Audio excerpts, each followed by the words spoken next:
As I mentioned before, right after the Super Bowl, there is a letdown in the typical American sports fan's heart.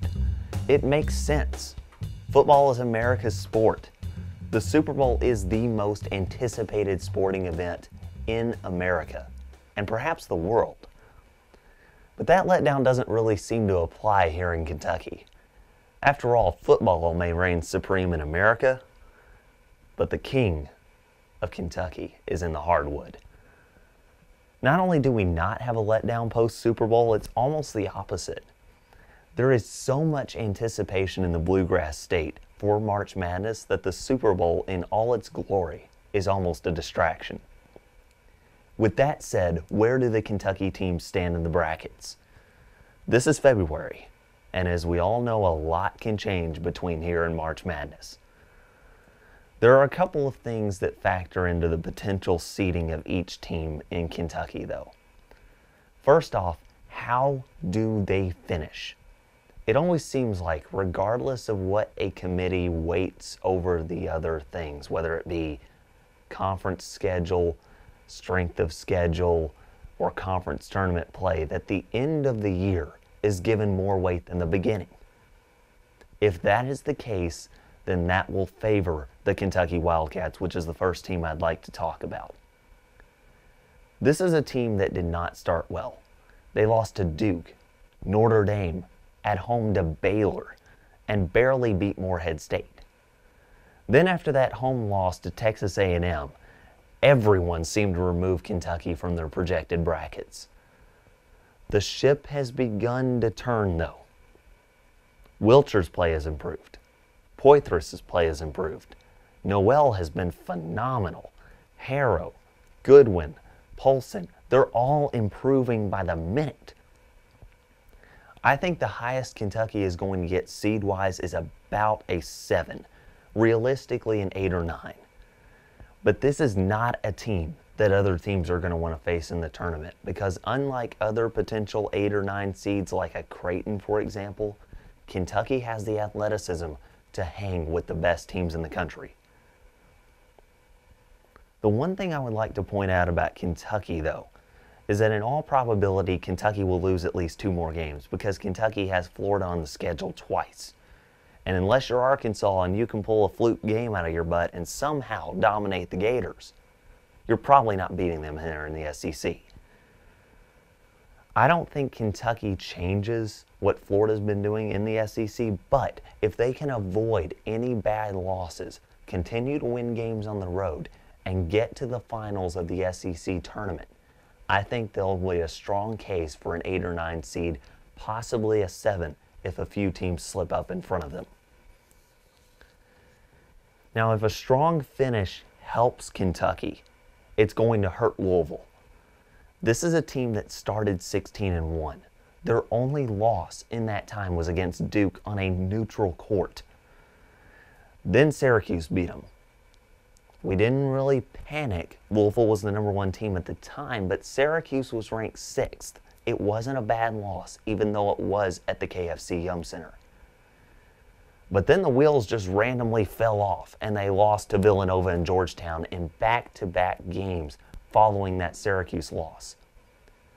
I don't care who you are or who you play. 3 straight losses following being the #1 team in the country looks really, really bad. A loss against Villanova looks really, really bad. But as we all know, Big East seeding is a complete crapshoot. I referenced UConn a few years back when Kemba Walker and company went from being the 9th seed in the Big East. In that tournament, they won 5 straight games, they win the tournament, and then they win the NCAA tournament. Seeding doesn't really matter a whole lot as far as the results, but you would still like to get that coveted double bye in the Big East tournament by being in the top 4.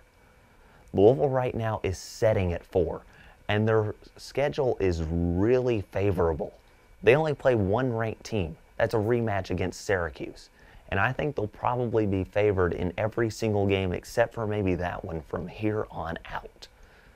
If they can win all of the games that they need to win, They will most likely get a double bye, and I would not be surprised at all if this team cuts down the nets in the Big East tournament. If they can do that, they will be a strong case for a number 2. If they lose another bad game and add on to the pile that Villanova and Georgetown brought on, then I think their case for a number 2 seed goes completely out the window. The most difficult team, though, to seed in Kentucky that has a chance of getting into the tournament is Murray State. This is a team that's year has been exasperating. 17 of their 21 games right now have been decided by 12 points or less. 17. That is a lot of games being decided by a very close margin. Unlike last year when this team raced out to a 23-0 start, this team is at 16-5 and 7-2 in the Ohio Valley Conference, which doesn't seem bad to the untrained eye. But their RPI, a major stat in seeding, is at 113. That's terrible. With that said, though, they have a majorly critical game coming up against Belmont tonight. The top 2 teams in the Ohio Valley Conference, unlike in previous years, get a double bye. Used to it was the 1 seed would play the 8 seed, the 4 seed would play the 5, 3 against 6, and 2 against 7. Now your top 2 teams get a double bye.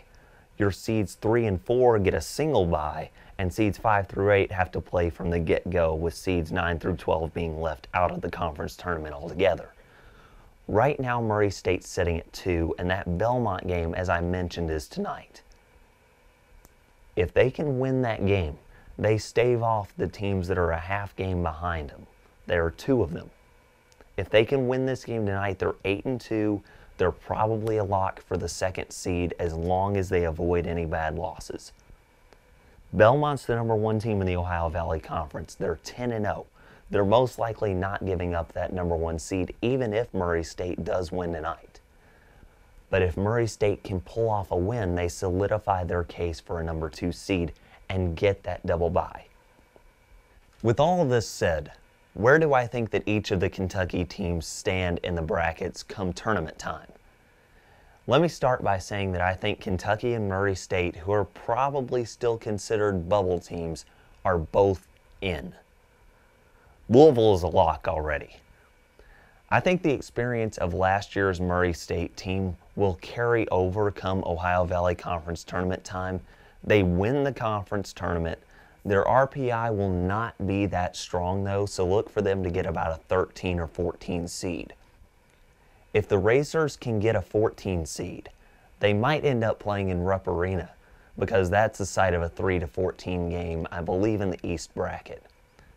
If they can do that, then the drive for that game will only be about 4 hours, which I'm sure will be a delight to Murray State fans.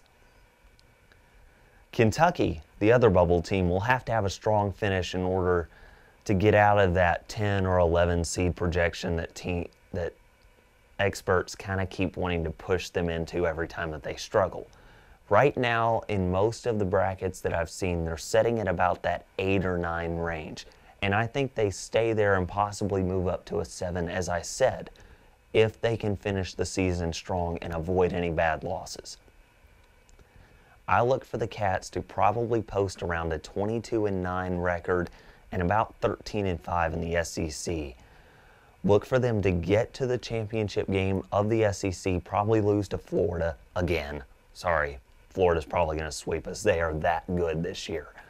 But if they can get 24 wins compared to only 10 losses, I look for them to be a strong 8 seed, possibly a 7 if they get help.